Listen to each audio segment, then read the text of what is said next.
আজ হচ্ছে আমার এই ছোট্ট বোনটার জন্মদিন। তো আজকে সন্ধ্যে থেকে ভিডিওটা শুরু করছি। আর আজকের দিনটা আমার কাছে ভীষণ ভালো।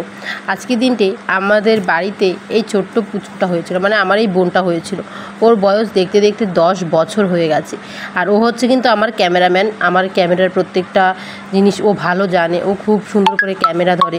এদিকে মামার বাড়িরও সবাই চলে এসেছে, মামি দিদি ওরা এসে রান্না করেছে। কারণ আমার মামা তো কারো হাতের খায় না, তো সব কিছু ধোয়া পাল্লা করে তারপর মামি রান্না করেছে, তো তাহলে মামা খাবে। তো এদিকে কিন্তু আমাদের জন্মদিন শুরু হয়ে গেছে। বেলুন দিয়ে সুন্দর করে বর্দি আর আমি সাজিয়ে নিয়েছি। আগে কিন্তু ভিডিও আমি শ্যুট করিনি, কারণ আমার শরীরটা ভীষণ খারাপ। আর এই ভিডিওগুলো পুরোটাই এই বুনুর যে বড় দিদি আছে ও শ্যুট করেছে। তো এদিকে কিন্তু পুরো ভিডিওই ও শ্যুট করে দিয়েছে আমাকে। আমি আগে থেকেই বলছিলাম যে আমি কিছুই শেয়ার করবো না। তারপর মামি আমাকে বলছিল যে না, এটা একটাই বছরে আসে দিন, তো অবশ্যই শেয়ার করাটা ভালো। এদিকে সবাইকে এদিকে কেক খাইয়েছে, আমাকেও কেক খাইয়েছে, আর ভীষণ আনন্দ করেছি আজকে আমরা জন্মদিনে। এদিকে প্রথম সবাই কিন্তু জন্মদিন শুরু করে দিয়েছে, মানে আশীর্বাদ করা শুরু করে দিয়েছে। আমিও আশীর্বাদ করে নিয়েছি, আমার বরমশাইও আশীর্বাদ করে নিয়েছে, সবাই আশীর্বাদ করেছি। আর এটা হচ্ছে কালকে যে তোমরা ভিডিওটা দেখতে পাচ্ছ সেই দিনের রাত্রেবেলা। এদিকে কিন্তু ছোটো মামাও চলে এসেছে, আর ছোটো মামাও এসে আশীর্বাদ করে দিয়েছি। সব মিলিয়ে আজকে প্রথম এত বড় করে সুন্দর করে আমরা এই জন্মদিন অনুষ্ঠানটা পালন করলাম। আমাদের কিন্তু এত ভালো করে জন্মদিন করা হয় না। ছোটোবেলায় আমারও সেরকম কেক কেটে রেখে দেওয়া হতো, আর বোনদেরও এরকম। তো এখন আমরা বলছি যে 12 বছর পর্যন্ত যখন আমরা জন্মদিনটা পালন করব, তো এখন 10 আর 2 বছর একটু বড় করে যদি আমরা জন্মদিনটা পালন করি, এর থেকে বেশি কিছুই তো আর চাই না। তো এদিকে কিন্তু যে গেঞ্জিটা ওটা পরে আছে ওটা ছোটো মামা দিয়েছে, নিচে যে প্যান্টটা পরে আছে ওটা দিয়েছে আমার বাবা। বড় মামা দিয়েছে একটা মানে জিন্স আর একটা সাথে টপ। ও বেশিরভাগই ছেলেদের ড্রেস পরে। এটা হচ্ছে কিন্তু আমার বোন, আর তার সাথে কিন্তু অনেক জিনিস পেয়েছে। আসলে কথা কি, জিনিসটা বেশি না, ওকে সবাই আশীর্বাদ করেছে। আর আমাদের বাড়ির সব থেকে ছোট সদস্য, তো তাই আমরা কিন্তু ওকে খুব ভালোবাসি, খুব আদর করি। আর সবসময়ই যে কোনো কাজের কথা বলো, আমার যে কোনো একটা অসুবিধে হলেই না ও দৌড়ে আসে, দিদি তোর কী হয়েছে, দিদি তোর কী হয়েছে, এরকম বলে। আমি ওর ভীষণ মায়ায় পড়ে যাই সত্যি। আমার যেমন তোমরা জানোই যে আমার বরমশাই বাড়িতে থাকে না, যদি আমার একটু শরীর খারাপ হয়, মাথা ব্যথা করে, ও উঠে বসে বসে আমার সাথে মাথা টিপে দেয়। আর ও কিন্তু রাত্রেবেলা আমার সাথেই ঘুমোয়। তো এখানে প্রায় 50 জনের মতো নিমন্ত্রণই ছিল, যেটা এখন প্রথম ব্যাচ বসে গেছে খেতে। আর সবাই বসেছে আমাদের বারান্দাটাতে। এদিকে দিদি বোন সবাই কিন্তু আমার ঘরে। আর এই যে আমি কিন্তু ভিডিও করছি না, বুনু করছিল ভিডিওগুলো। আর বৌমণি আর ভাই কিন্তু খাবার দাবার দিচ্ছে। এদিকে বাড়ির পাশাপাশি যত লোক আছে সবাইকেই বলা হয়েছিল। টোটালি 50 জন যেরকম বলেছিলাম সেরকমই নেমন্তন্ন করা হয়েছিল। সবাই মিলে খেতে বসে গেছে। আর পুরি, ঘুগনি, পায়েস, ফ্রাইড রাইস এগুলো করা হয়েছিল। আর সব রান্নাই কিন্তু দিদি আর মামি করেছে। রান্নাগুলো খুব টেস্ট হয়েছিল। সবাই আশীর্বাদ করো আমার বোনটা যেন খুব ভালো থাকে, আর এভাবেই ও হাসি খুশি সারাটা জীবন থাকে। আমার মতো পোড়া কপাল যেন ওর না হয়। সবসময় ভগবানের কাছে প্রার্থনা করি যে আমার মতো পোড়া কপাল যেন আমার এই বোনটাকে দিও না। আর আজকে রাত পোহালে কাল বর চলে মানে বরমশাই চলে যাবে। একদিকে আমার মন খারাপ, একদিকে আমার মনটা খুব ভালো, কারণ আজকে আমার বাড়ির এই ছোট্ট পুচকির জন্মদিন। আর আস্তে আস্তে একদিন করে সময় যাচ্ছে, দুর্গাপূজা এগিয়ে আসছে। আর আমি চাই যে তোমরা সবাই দুর্গাপূজাতে অনেক আনন্দ করো, মজা করো, অনেক আনন্দ করো। কারণ প্রত্যেকটা বছরও আমি অনেক মজা করি, আনন্দ করি, বরমশাই বাড়িতে থাকি। এবার পুজোতেও থাকতে পারছে না। আর একজন কমেন্টে আমার বলেছো, দিদিভাই বরমশাই তোমার যে বর আছে দাদাভাই কিসের কাজ করে যে এই মুহূর্তে থাকতে পারছে না? আমার বর বাইরে থাকে, মানে অরুণাচল প্রদেশে থাকে। সেখানে এই যে যেমন ইলেকট্রিকের কাজ ওগুলো করে, ইলেকট্রিকের কাজ নিজে ঠিকা নেয়, তারপরেই কাজগুলো করে। আর এখন দেখো আমাদের সমস্যা বলতে লোকের কাজ করাই, তো যে ঠিকা নেওয়া কাজটা কিন্তু লোকের কাজই করা। তো এরকম লোকের কাজ করছে। আর আমাদের এখন পয়সা কড়ি দরকার, মানে সামনেই তোমরা জানো আমার মানে বাচ্চা হবে, আর 2 মাসের মতো আছে। এদিকে কিন্তু বড় মামা ছোটো মামা খেতে বসে গেছে, আমাদের ঘরেই খেতে বসেছে, মামি খাবার দিল। তো জানোই 2 মাস আছে, 2 মাসের মধ্যে আমাদের অনেক টাকা পয়সার দরকার। এখন আমরা এত বড় করে স্বাদ দিয়েছি, আর স্বাদের মধ্যে প্রায় অনেকগুলো টাকা চলে গেছে। সব মিলিয়ে কিন্তু আমাদের এখন অনেকগুলো টাকার দরকার। তো সেই কারণে কিন্তু মানে এখন আমাদের সে মানে অনেক টাকা পয়সার দরকার সেটাই। আর মামি আর দিদি কিন্তু আলাদা রান্না করে মামার জন্য নিয়ে গেছে। এখন এই বৌদি কিন্তু লুচি ভাজছে। তোমরা হয়তো বলবে যে তোমার এই বৌদি কেন লুচি ভাজছে, তাহলে মামি আর দিদি প্রথমে রান্নাটা করে প্রথমবার লুচি ফ্রাইড রাইস যা আছে সব কিছু ভেজে আগে কিন্তু নিয়ে গেছে। আর এখন আমাদের জন্য যে আমরা খাবো সেগুলো ভাজাভাজি হচ্ছে। কাকি জেঠি বৌদি সবাই বসে গেছে এই কাজগুলো করতে। আর এদিকে কিন্তু একজন বেলে দিচ্ছে, মানে আমার যে ছোটো বৌদি আছে ছোটো বৌদি বেলে দিচ্ছে। তো তারপরের দিন সকালবেলা আমি এখন যেটা করছি সেটা হচ্ছে মশলাগুলো রেডি করছি। বাড়ি থেকে অনেক মশলা বরকে দিয়ে দেবো, অনেকগুলো মশলা গুঁড়ো করে নিয়েছি। তো ভাবছি যে ও ওখানে গিয়ে এখন আবার কম মশলা টশলা অনেক কিছুই কিনতে হবে। ও বলছিল যে মশলা টশলা ঘরে নেই। আমি যখন গিয়েছিলাম অরুণাচলে তখনও অনেকগুলো মশলা নিয়ে গেছিলাম, সেগুলো দিয়ে প্রায় 3 মাস চলে গেছে। এখনও কিন্তু আমি অনেকগুলো মশলা ওকে দিয়ে দিচ্ছি, কারণ এখন বাড়ি থেকে মানে এইগুলো হচ্ছে একদম গোটা মশলা, তার মিক্সিতে করে নিয়েছিলাম। তো এখন বাড়ি থেকে এগুলো দিয়ে দিলে ওর সমস্যাটা কম হবে, মানে বাটাবাটি এসব করতে পারবে না। মানে ছেলে মানুষ তো জানোই তোমরা, এসব মানে বাটাবাটি ভালো লাগে না ছেলে মানুষের করতে। তো সেই কারণে কিন্তু এই মশলাগুলো আমি দিয়ে দিচ্ছি। এমনিতেই তো ছেলে মানুষের রান্না করতে ইচ্ছা করে না, তারপরে আবার বাটাবাটি এসব করবে, তার জন্য কিন্তু আমি কৌটো ভরে ভরে মশলা দিয়ে দিয়েছি। হ্যালো বন্ধুরা, গুড মর্নিং। কেমন আছো তোমরা সবাই? আশা করি ভালো আছো, সুস্থ আছো। আমিও ভালো আছি, সুস্থ আছি। নতুন ব্লগের সঙ্গে তোমাদের অনেক অনেক স্বাগত।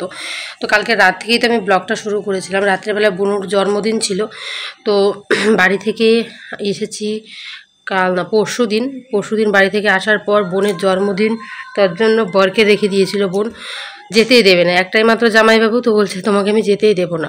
আর ওখানে গিয়ে জ্বর হয়েছিল বলে দেখো মুখে ঠোসা পড়েছে। আর আমার না এটা হয়, জ্বর হলে জ্বর ঠোসা বেরিয়ে যায়।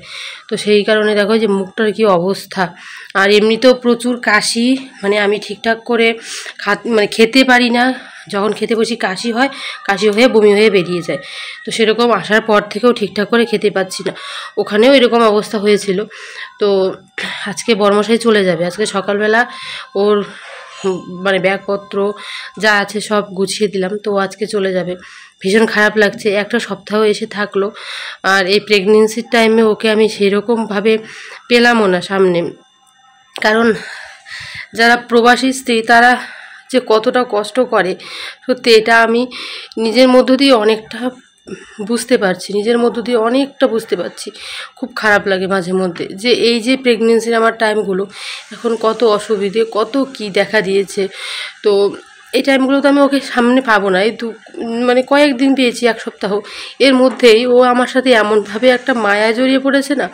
এমনিতে ও যখন চলে যায় বাইরে তো 5-6 দিন খুব খারাপ লাগে, তারপর আস্তে আস্তে কিন্তু সেটা ঠিক হয়ে যায়। আবার যখন আসে তখন আবার একটা মায়ার মতো পড়ে যায়। হ্যাঁ, ও গেলেও কিন্তু আমি ওকে ফোন করি, তখনও মানে মনে হয় না যে আসুক সেরকম একটা মনে হয় না। এলে খুব খারাপ লাগে, তারপর চলে গেলে খুব খারাপ লাগে। আর আসার পর থেকেই আমার পায়ে তেল মালিশ করে দেওয়া, আমার মাথা ভার হয়ে গেলে মাথায় তেল মালিশ করে দেওয়া, এমনকি আমি বাড়ি গিয়ে প্রত্যেক দিন 4বার 5বার 6বার করে বমি করেছি। সেই বমি পরিষ্কার করা সব কিন্তু করেছে। একটু আমার প্রতি ক্লান্ত দেখলাম না যে আমি যেভাবে বমি করছি। রাত্রের 1টা 2টো 3টে যখন খুশি আমি উঠে বমি করছি, তখনই ও উঠে এগুলো পরিষ্কার করছে, মাথায় ঠান্ডা তেল দিয়ে দিচ্ছে, হাত পাগুলো মানে কেমন একটা করে শিশির ভাব করে, তো গরম তেল করে এনে হাত পায়ে দিয়ে দিচ্ছে, হাত পা ঘষে দিচ্ছে। তো হ্যাঁ, তোমরা হয়তো বলবে যে এগুলো তো তুমি আমাদের সাথে শেয়ার করোনি। এগুলো করিনি, কারণ দেখো এগুলো শেয়ার করা আমার মনে হয় না ঠিক। কারণ একজন স্বামী তার স্ত্রীকে যত্ন করবে, তো সেটা শেয়ার করা ঠিক না। আর যখন ও এরকম করে তখন আমার শরীর ভালো থাকে না, তাই আমি এসব শেয়ার করি না তোমাদের সামনে। কারণ আমি চাই না সব কিছু লোক দেখানো হোক। আর আমারটা লোক দেখানো নয়, সেটা যেটা করে আমি সেটাই তোমাদের বলি। কালকে না পরশু দিন যেমন মাথা ঘুরছিল, মাথায় তেল মালিশ করে দিচ্ছিল, তখন ভাবলাম যে না একটু ভিডিও করি। সবাই করে, আমারও তো মন চায়, তো আমি একটু ভিডিও করি, তাই করেছিলাম। এদিকে মা সকাল সকাল রান্না করছে। রান্না হচ্ছে ডাল, পাঁপড় ভাজা আর মাছের ঝোল। তো ও গেছে একটু বাজারের দিকে, কারণ ওর গলার মধ্যে যে মালাটা দেখতে পাচ্ছ তোমরা, মানে দেখেছো তোমরা, সেই মালাটা একটু ছিঁড়ে গেছে। তো সেই মালাটা একটু ঠিক করতে গেল, মানে রূপোটা না ক্ষয় চলে গেছে, সবসময় পরে থাকতে থাকতে ক্ষয় হয়ে গেছে। তো বললো যে আমি মালাটা ঠিক করে নিয়ে আসি, আর আজকে বিকেলবেলার দিকেও বেরিয়ে যাবে। বিকেলবেলা আমাদের এইদিকেই, মানে আমাদের এখানে সিতাই মোড় বলে একটা জায়গা আছে, ওখানেই গাড়ি পাওয়া যায়। তো ওখান থেকেই ও অরুণাচলের জন্য রওনা হবে। এখন আর আসবে না, পুজোতেও আসবে না বলছে। আমারও খারাপ লাগে যে পুজোতে আসবে না, সবাই আসবে পুজোতে, প্রত্যেকটা মানুষ আসবে বাড়িতে, সবার স্বামী আসবে, সবার মানে বাড়ি ভর্তি থাকবে, আর আমাদের বাড়িটা খালি থাকবে। আমার মানে খারাপ লাগছিল, বলছিলাম যে পুজোতে এসো 3টে দিনের জন্য না, আর 4টে দিনের জন্য পুজোতে এসে ঘুরে যেও। তো বলছে যে এবার অনুষ্ঠানে না অনেকগুলো টাকা চলে গেছে, আমাদের টোটালি সব কিছু মিলে 35,000 টাকা গেছে, যেগুলোর কোনো হিসাব নেই। আমি নিজেও বলতে পারবো না কোন দিক থেকে কিভাবে খরচ করা হয়েছে। আমার কাছে খাতার মধ্যে যতটুকু হিসাব আছে প্রায় 20,000 টাকার মতো হিসাব আছে, আর অন্য কোনো হিসাব নেই আমার কাছে। এর মধ্যে থেকে 4,000 টাকা একজনকে দেওয়া হয়েছে মানে ধার হিসাবে, কিন্তু সে দিচ্ছে না টাকাটা। সে কে আমি ভেবে বলবো না তোমাদেরকে, সে আমার বরেরই একজন আপন মানুষ। তো তাকে টাকাটা দেওয়া হয়েছিল, তো সে দিচ্ছে না। এখন কিছু করার নেই, এখানে না দিলে আর কি করা যাবে। এখন আমাদের মানে এরকম অবস্থা, জমানো টাকা ভাঙতে হচ্ছে। আর ও যে টাকা নিয়ে এসেছিল বাইরে থেকে সম্পূর্ণটা শেষ হয়ে গেছে। এখন জমানো টাকাটাই আমাদের ভাঙার ছাড়া কোনো উপায় নেই। এখন ও চলে যাবে, যে যাবে আজকে, তো ওর হাতে যে গাড়ি ভাড়াটা সেটা পর্যন্ত নেই, সেটাও সেই জমানো টাকা থেকে নিয়েছে। মানে কথাগুলো বলতে মাঝে মধ্যে খারাপ লাগে। আমি চাই না এসব সাংসারিক বিষয় তোমাদের সামনে তুলে ধরতে, কিন্তু কিছু কিছু কথা মাঝে মধ্যে বলতে হয়, সব কিছু আমি চাই না বলতে। তো কিছুক্ষণের মধ্যে ও বিকেলবেলার দিকে বেরিয়ে যাবে, বাজার থেকে এসে খাওয়া দাওয়া করে তারপর ও চলে যাবে। মানে ও যখন চলে যাবে, বারবার তোমাদের বলছি না, আমার ভেতরটা না পুরো ফেটে যাচ্ছে। আর পুজোতে আসবে না বলছে, তো আমি বলছি যে পুজোতে যদি সেরকম এখান থেকে গিয়ে যদি সেরকম কাজ টাজ পাও, যদি সেরকম পয়সা হয় তাহলে পুজোতে এসো। তো বলছে না, পুজোতে আসা সম্ভব না। আর পুজো তো শুধু আসলে হবে না, 17টা দিনের মতো আছে পুজো, 17 দিন কি 18 দিনের মতো আছে পুজো। তারপরেই তো পুজোর পরের মাস কার্তিক মাস, অগ্রহায়ণ মাসের দিকে আমার ডেলিভারি। তো তখন জানি না কতগুলো টাকা লাগবে কি না লাগবে, কিছুই জানি না। এখন একমাত্র আমাদের সম্বল হচ্ছে জমানো টাকাটা, যেটা এতদিন ও কাজ করে জমিয়েছে, এছাড়া আমাদের হাতে নেই। তো বলছে যে জমানো টাকা ভাঙবো না, এবার গিয়ে ঠিকঠাক করে যতদূর পারি জীবন দিয়ে হলেও আমি ইনকাম করব এবার বেশি। এখন এটা ছাড়া আর আমাদের উপায় নেই। তো আমিও একটা বেশি জোর করছি না পুজোতে আসার, কারণ এবার পুজো আমার ঘোরাও সম্ভব না, আর ও এখানে থাকবে, ও ঘুরবে। বলছিলাম তুমি আসবে, ঘুরবে তুমি ভাইয়ের সঙ্গে, তো বলছে বাদ দাও, তুমি যখন কোথাও ঘুরতে পারবে না তো বাদ দাও। তো এবার পুজোটা আমাদের এভাবেই কাটবে। তো চলো পরে তোমাদের সাথে কথা বলছি, এখন একটু খাওয়া দাওয়া করে নিই। সকালবেলায় মুড়ি খেয়েছি জল দিয়ে ভিজিয়ে, কারণ আসার পর থেকেই না আমার প্রচণ্ড কাশিটা কমছে না আর বমিটা কমছে না। তো মা বললো যে এখন একটু মুড়ি ভিজিয়ে খেয়ে নে, মুড়ি ভিজিয়ে খেয়েছি। আর সকালবেলা সেরকম দুধ খেয়েছি, আর কিছুই খাইনি, কিছুই খেতে পারি না জানো। চানাচুর টানাচুর অনেক কিছু ঘরে আছে, কিচ্ছু খেতে পারি না। খাওয়ার মধ্যে একমাত্র বাটার বিস্কুটটা খেতে পারি, আর কোনো কিছুই আমি খেতে পারছি না। এটা আমার এই যে 7 মাস পড়া থেকেই শুরু হয়েছে, আর আস্তে আস্তে শরীরটা দুর্বল হয়ে যাচ্ছে। আর সেন্টারে ওখানে আমি পরীক্ষা করেছিলাম, সেন্টারে তারপর হসপিটালে, তো সেখান থেকে বলে দিয়েছে আমার হিমোগ্লোবিনের মাত্রা একদমই কম। আর দেখো আগের থেকে আমি কতটা শুকিয়েছি, অনেক শুকিয়েছে। আর এই যে নাইটিটা, এটা কিন্তু আমার স্বাদে উঠেছে। এই নাইটিগুলো পরতে আমার ভীষণ ভালো লাগে, কারণ এগুলো হাতাগুলো ছোট ছোট না, গরমটা একটু কম লাগে। দেখো আমি তোমাদের সাথে কথা বলতে বলতে পুরো ঘেমে একাকার হয়ে গেছি। তো চলো পরে তোমাদের সাথে আবার কথা বলবো। ও যখন চলে যাবে অবশ্যই তোমাদের সাথে শেয়ার করার চেষ্টা করব, খারাপ লাগলেও কষ্ট হলেও শেয়ার করতে হবে, কারণ এগুলোই আমার কাছে স্মৃতি। তো চলো পরে। এখন বাজে 10টার মতো। তো ও নাকি বিকেলবেলা যাবে, আর দেখছে মা ওইদিকে জমিতে ঘাস কাটতে গেছে। কারণ ও বাড়ি থেকে চলে যাওয়ার পর আমাদের বাড়িতে যতগুলো মানুষ আছি আমরা কেউ খেতে পারি না বা কোনো কাজ করতে পারি না, কেন জানি খুব খারাপ লাগতে থাকে। মা চলে গেছিলো, ও যাওয়ার আগেই বলছিল যে একটু ঘাস কেটে নিয়ে আসি, আর ভীষণ রোদ উঠেছিল, সেই কারণে ও চলে গেছে জমিতে মাকে টেনে নিয়ে আসবে। কারণ মা আমার কথা শুনবে না, ভাইয়ের কথাও শুনবে না। যদি বলি যে চলে আসো আর এই রোদের মধ্যে ঘাস কাটতে হবে না, মা কিন্তু শুনবে না। সেই কারণে একমাত্র এই জামাইয়ের কথা শুনবে, তাই কিন্তু ও দেখো একদম বস্তা নিয়ে ওখান থেকে চলে আসছে। আমি আর ভাই জিনিসটা দেখে খুব হাসাহাসি করছিলাম, আর বলছিলাম আমি আর ভাই যদি ডাকতাম তাহলে তো আসতে না। দেখো এখন জামাইয়ের পাল্লায় পরে তোমার জমির ঘাস কাটাই বন্ধ হয়ে গেছে, কারণ এত রোদের মধ্যে ঘাস কাটলে কিন্তু মায়েরও শরীর খারাপ করবে, সেই কারণে নিয়ে চলে এসেছে। সে বরমশাই চলে যাবে, আর এদিকে ও সব কিছু রেডি করে নিয়েছে, ওর ব্যাগপত্র গোছানো হয়ে গেছে। আমি কিছুই এবার গুছিয়ে দিইনি, ও নিজে নিজেই গুছিয়েছে সব। আর ও যতক্ষণ থাকবে বাড়িতে আমার বিছানা ঠিক থাকবে না। তো এদিকে ওর যে ব্যাগ, এখানে সব কিছু ঢুকিয়ে নিয়েছে। তার সাথে সাথে আমি কিছু মশলাও দিয়ে দিয়েছি, মশলাগুলো ব্যাগে ঢুকিয়ে দিয়েছে। আর পান খেতে খুব ভালোবাসে, মা এই যে পান দিয়ে দিয়েছে, পান, জর্দা, সুপারি তো ওই জায়গায় দিয়ে দিয়েছে। পান না খেলে কিন্তু মানে সব ছেলেদেরই একটা নেশা থাকে, নাহলে না ওর শিকড় লাগে, ওই যে শিকড় যে বলে ওগুলো খায়। তো মা বলছে যে ওগুলো খেতে হবে না আজকে, আর পানগুলো নিয়ে যাও, পানগুলো গাড়িতে বসে বসে খাবে। তো যে পান নিয়ে নিয়েছে। এটা হচ্ছে আমার বর্মশাইয়ের ঘড়ি, এটা আমার জন্য কিনেছিল, ও আমার জন্য কিনেছিল, এখন ওই ব্যবহার করে। আমি এইসব ভালো লাগে না সব ব্যবহার করতে। এই যে দেখো পুরো ব্যাগপত্র সব গোছানো কমপ্লিট, শুধু ওর হাফ প্যান্টটা পরে আছে। আর ও এখন গেছে মামা বাড়িতে, মামা ওদের বলে আসতে। সকালবেলা জেঠিকে বলে এসেছে যেন আমাকে দেখে শুনে রাখে, একটু সাবধানে রাখে। আর ও জানি আমি এখানে ভালো থাকবো, সাবধানেই থাকবো, তবুও ওর মন নাকি মানছে না, ও গেছে বলে আসতে। এখন মামিদেরকে বলে আসবে যেন ও আসার আগে যদি কোনো অসুবিধে হয় তো সেগুলো যেন সবাই একটু লক্ষ্য রাখে। আর আজকে ভীষণ খারাপ লাগে, আমি পুরো ঘেমে একাকার হয়ে গেছি, ভীষণ খারাপ লাগছে। কারণ জানি না এতটা কষ্ট কেন লাগছে। চলে গেলে খারাপ লাগেই, কিন্তু এইবারের খারাপটা একটু অন্যরকম। মানে প্রত্যেকটা মেয়েরই ইচ্ছে করে এই প্রেগনেন্সির টাইমে বর পাশে থাকবে, বর কাছে থাকবে। সব মেয়েদের ভাগ্যে কিন্তু সবটা হয় না। তবু আমি 7 মাসে ওকে পেয়েছি, সামনে পেয়েছি, কাছে পেয়েছি, এটাই আমার কাছে সবথেকে বড়।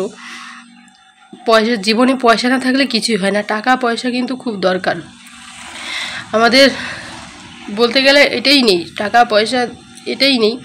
তো এখন সামনে আমাদের যখন এই সুখবরটা আসতে চলেছে, এই মুহূর্তে টাকা পয়সার খুব দরকার। আর একদিনও ওকে বলে করে রাখতে পারবো না। দুদিন থেকেই বলছে যাবে যাবে যাবে।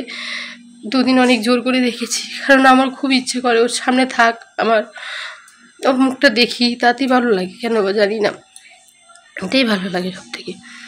তো আর কিছুক্ষণ, আধ ঘন্টা 1 ঘন্টার মতো, তারপরই পুরো 3টে মাসের জন্য অনেক দূরে, 3টে মাসের জন্য অনেক দূরে থাকবে। সেরকম ফোনে কথা হবে,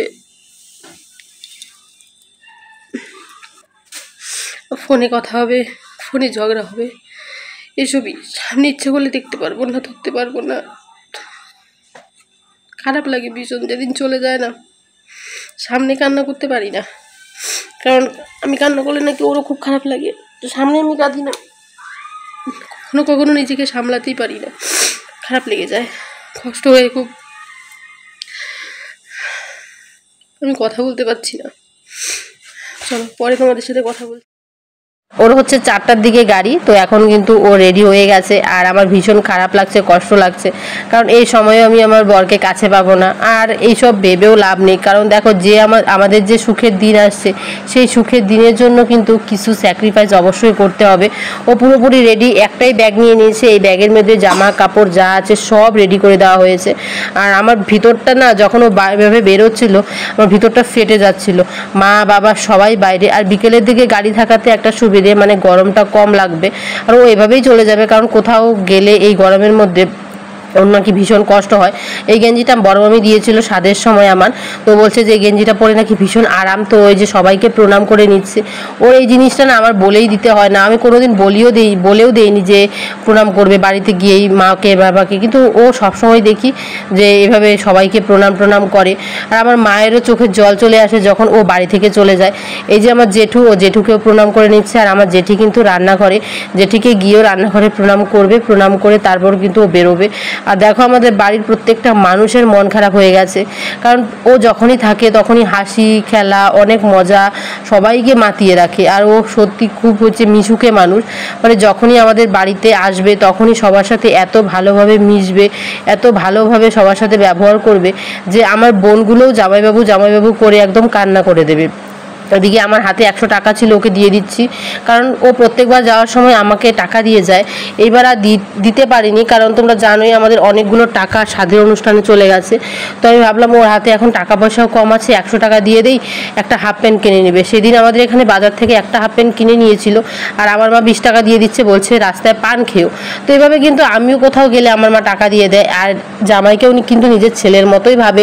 তাই কোথাও গেলে যত টাকাই হাতে থাক না কেন, আমার মায়ের হাতে নাকি আজকে টাকা ছিল না, তাই 20 টাকাই দিয়ে দিয়েছি, আর আমার হাতে 100 টাকা ছিল, সেটাই দিয়ে দিলাম। ভাবলাম যে দুদিন পরেও কাজে চলে গেলে কিন্তু আমাকে টাকা পাঠাবেই। আজকে যাচ্ছে যখন আমি বললাম যে আমি তোমাকে 100 টাকা দিয়ে দিচ্ছি, তুমি একটা হাফ প্যান্ট কিনে নিও। আর দেখো ওরও মনটা ভীষণ খারাপ, ও বারবার যখন মানে রেডি হচ্ছিল তখন বলছিল আমার না যেতে ইচ্ছে করছে না, তুমি সাবধানে থেকো। আমার মামার বাড়িতে, জেঠির বাড়িতে, সবার বাড়িতে বলে গেছে যে সোমাকে সবাই দেখে রেখো, সোমার কোনো অসুবিধা হলে আমাকে ফোন করো। আমার এই জিনিসগুলো ওর এত ভালো লেগেছে। মানে দেখো আমি এখন বাবার বাড়িতে থাকলেও কিন্তু ওর দায়িত্বে আছি, তাই না? তবু ও সবাইকে বলে গেছে। আর আমার এই জিনিসগুলো ওর এত ভালো লাগে, ও যে কোনো মানুষের সাথে এত ভালোভাবে মিশে যায়, এত ভালোভাবে মানুষগুলোকে নিজের করে নেয় না, আমার এই জিনিসগুলোই ভালো লাগে। আর আমি এরকমই একজন বর চেয়েছিলাম। টাকা পয়সা এটা বড় কথা না যে আমাদের টাকা পয়সা নেই, কিন্তু ও যে মানুষকে মান সম্মান দেয়, ও যে মানুষকে ভালোবাসে, এটাই কিন্তু সব থেকে বড়। কোথাও গেলে আমি কোনো দিনও কারো মুখে শুনিনি যে তোর জামাই আমাদের সাথে কথা বলেনি, এটা সেটা। সবাই বলে যে সত্যি একটা মানে ভাগ্য করে ছেলে পেয়েছিস। তো ও কিন্তু গাড়ি চালিয়ে যাচ্ছে, তোমরা জানোই আমাদের গাড়ি কেনা হয়েছে, তো এখন ভাই ওর পেছনে বসে, ভাই কিন্তু চৌপতি পর্যন্ত দিয়ে আসবে। আমাদের এখানে গাড়ি পাওয়া যায়, কিন্তু গাড়ির না কোনো সময় ঠিক নেই। তো ও কিন্তু এখন চলে যাচ্ছে, আর যখন বেরোচ্ছিল আমার ভেতরটা ফাঁকা হয়ে যাচ্ছিল, এতটা কষ্ট লাগছিল কি বলবো। আর তাকিয়ে আছি যে যতক্ষণ ওকে দেখা যায় ততক্ষণ দেখতে থাকবো। এটা আমার প্রত্যেক বারের অভ্যাস যে ওকে যতক্ষণ দেখা যায় পেছনটা আমি দেখতেই থাকবো। আর অঝরে কান্না করবো। ওর সামনে তো কান্না করতে পারি না, কারণ ওর সামনে কান্না করলেও আমাকে ভীষণ বকা দেবে, আর এই সময় নাকি কান্না করাটা ঠিকও না। তবুও চোখের জল আটকে রাখতে পারি না। এই 7 দিনের জন্য এসেছে, 7 দিনটা যে কেমন কেমন করে কোন দিকে চলে গেছে আমি নিজেও বলতে পারবো না। এখন আবার সেই সময়, আবার সেই অপেক্ষা, আবার সেই 3টে মাস, কখন ও আসবে, কখন ওকে দেখবো। ও আমাকে বলে গেছে এবার তো আমি এভাবে চলে যাচ্ছি, এর পরের বার যখন আসবো তখন তো আমার 2জন থাকবে, এখন আমার 1জন, তখন আমার একটা ছোট পুচকু থাকবে, আর পুচকুটাকে অনেক ভালোবাসবো, এসে অনেক ভালোবাসবো। তখন আমার যেতেই ইচ্ছে করবে না, জানো, পুচকুর মায়ায় পড়ে যাবো, তাই না? এভাবে বলে ও আমাকে হাসাচ্ছিল, অনেক কথা বলছিল, কিন্তু ও জানে ও চলে গেলে আমি ভীষণ কান্না করবো, আমি ভীষণ কষ্ট পাবো। মানে ও জানা সত্ত্বেও আমাকে বারবার বলে গেছে তুমি কিন্তু কাঁদবে না, আমাদের পুচকুর জন্য কোনো কিছু না হয়, তুমি কাঁদলে আমাদের পুচকুরও কষ্ট হবে। এই বলে ও কিন্তু আজকে বেরিয়েছে। আমি যখন তোমাদের সামনে ভয়েস দিচ্ছি তখন আমার ভীষণ কষ্ট হচ্ছে, খারাপ লাগছে, কিন্তু সবই এখন ভাগ্যের উপরে ছেড়ে দিয়েছি, কি করা যাবে বলো। এখন মানে ধরতে গেলে আমার বাবা মা আমার সাথে আছে, এর থেকে বড় কিছু নেই। আর জানো ও চলে যাওয়ার পর 3 দিন 4 দিন আমার খুব কষ্ট হয়, তারপরে আস্তে আস্তে সব ঠিক হয়ে যায়।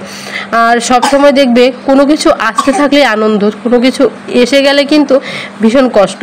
মানে ও যখন আসবে শুনছিলাম তখন ভীষণ আনন্দ ছিল, আর এখন এসে চলে গেছে, সেই দিনগুলো একদমই অল্প সময়ের মধ্যেই কিন্তু শেষ হয়ে গেল আজকের দিনটা।